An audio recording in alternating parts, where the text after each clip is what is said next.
At a primary school in Saltford, on the outskirts of Bristol, a class of Year 6 pupils is studying the local environment. Over the next 2 days, they will be using resources from Ordnance Survey to learn about mapping and their local district. What we're going to be doing is looking at symbols, map symbols, and how we can identify map symbols, and then how we can identify them on a map and relate them to the features in the local environment that are important. Once we've done that, we're going to plan our activities for fieldwork. So what I want the children to do is to find places in the local environment that they think would be important to put on a map. The work that Liz will be doing with the class forms part of the Key Stage 2 syllabus on geography. Is there anybody that would like to remind us what specific part of mapping skills we've been looking at so far? George? Map symbols. Map symbols. Well done, George. In this programme, we will see how Liz is using the resources provided by the Ordnance Survey on its Map Zone website. This site is available to all teachers and is aimed at 7 to 16-year-olds. And then go on to the one that says mapability. Map Zone is a resource which is really great for primary schools to use, especially for the upper end of primary schools. The children can log on to the website and then they can talk about different mapping skills that they might want to use. They can go through the different parts of the Map Zone website, which are divided into the different strategies that you might need to use to read a map, and they can practice and learn the activities for reading a map. An authority in this field is Liz's father, Dick Bateman. He works with both primary and secondary schools in developing geography. I've seen it develop from when I started, where there was lots of emphasis on factual knowledge, where you wanted to know where in the world places were and what they were like. And over the years, that sort of regional geography has changed, and now it's become more systematic, looking more at the processes which make places what they are. Old fogies like me think that some of the baby has gone out with the bathwater there, and that youngsters might know all about the processes going on within a central business district, but couldn't put Norwich on a map. Liz is aiming to teach these children basic map reading skills. Using the games and tests on the website, the class refreshed their understanding of reading map symbols. You get given the cards and you've got to match it up to the map symbol. And so we've been playing that quite a lot. The games are fun, but you still learn while doing them. Right, OK, which one do you think it is, George? But it's not all about learning in the classroom. Liz has planned a field trip. Well done. From the Map Zone website, we can also go to a linked website which is sponsored by the Ordnance Survey, and that website is called Geograph. OK, so I'm going to take you through that. What they're trying to do with Geograph is get pictures from all across the British Isles to match to grid references on your Ordnance Survey maps. Okay? What I would like us to think about now is the kind of landscape features or man-made features in Saltford that we could add on to the Geograph website. They're the people that you're working with. So this is church, because it's the oldest place in Salford. Yeah. Oh, and Queen the Brass Mill.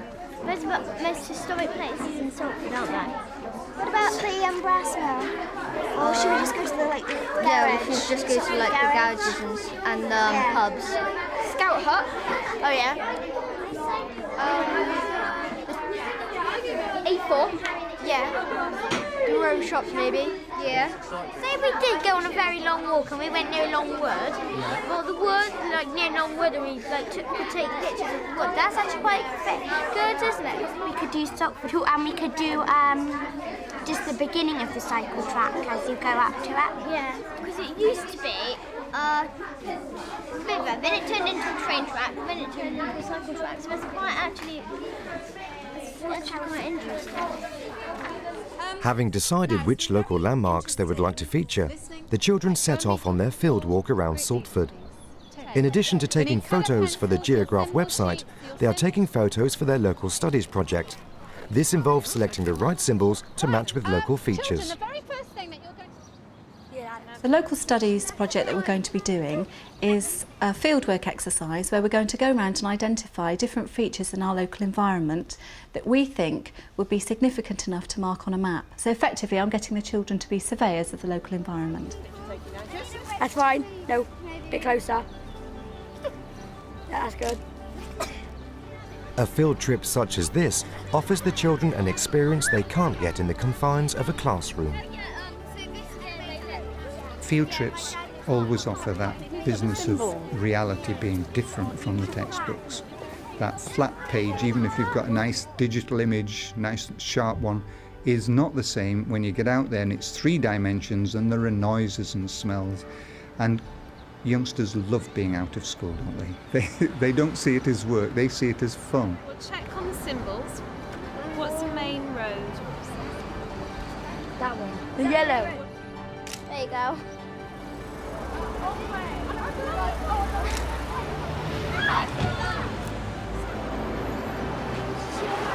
And linking the map symbols with the actual features in their locality brings the lessons of the classroom to life.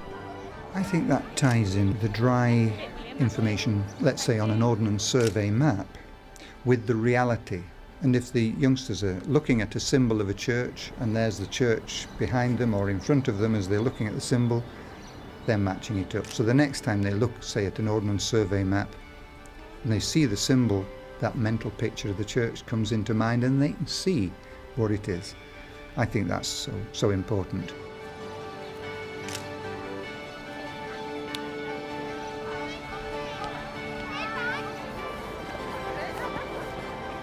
I think the children have learnt about the map symbols and thought very carefully about how they can relate those to the actual features of the environment. And I think they've had fun doing it. And I think if they're having fun, they're learning without realising it.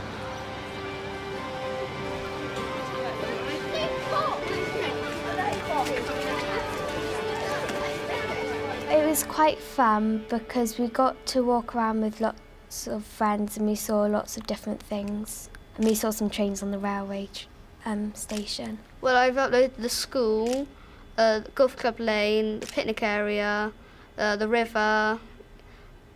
I think I did the Salford Memorial and that sort of stuff. It was fun going around Salford because, well, you're going outside class, not listening to all the lessons, and you get to take lots of pictures of everything around you.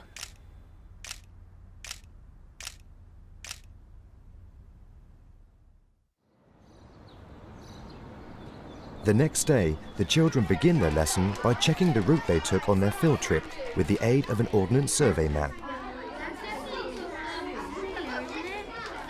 Okay, is there anyone who would like to just point out some of the places that we visited and why you think they were significant to note? Lily?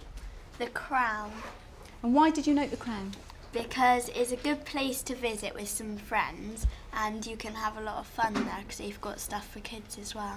Very good. Can anybody remember what the symbol for the crown would be when you're marking it on your map? Yes, Tom? It was the blue mug because it's a mug and you could drink stuff out of it. Well done. Is there anybody who noted something else? Sammy, what did you note? Well, I think the St Mary's Church. And why did you think St Mary's Church was important? Because on Sundays people can go there and worship if they want to. Excellent, well done. Can anybody remember the sign for a church? Jordan? There's 3. One's a cross, another's a cross with a circle underneath, another's a cross with a square underneath. And which one do you think we would have for St Mary's Church? A cross with a square underneath. Why?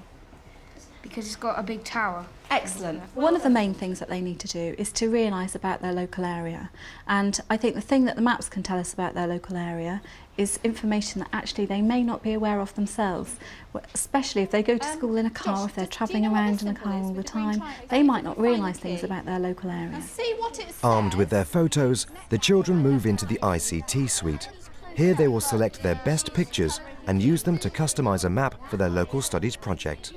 Using an interactive mapping project, which uses data from the Ordnance Survey, they're going to then put the places that they visited onto the map and create an interactive project that would help let other people find out about our area. Okay, well done boys, you've done really well. Have you put any information in about any of these places? Oh, yeah, we're doing that later. Well, we're sort of putting in hyperlinks.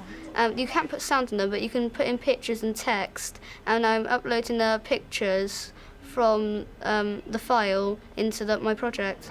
Taking digital images, trying to capture that reality of what we're talking about, showing them to youngsters, getting the youngsters to interact with the images. Now that can be done in a traditional format with the teacher leading the class. But more and more people are personalising this so that students can input their own information. They can feel that they've got a certain ownership to it. So that sort of more individualisation and personalisation of the work is where ICT is able to move the student away from that traditional teacher-led business. Once they've completed their local studies project, the children set about selecting photos for their submission to the Geograph website. What about that one, Robert? These have all got pictures. This has got a person with a sign, that's got me in. So it wouldn't be any use. That's not really a very good geographic. Yeah, same one there. That one's good because It's got the rail tracking, that's very important for Salford. Excellent, so that's a possibility too.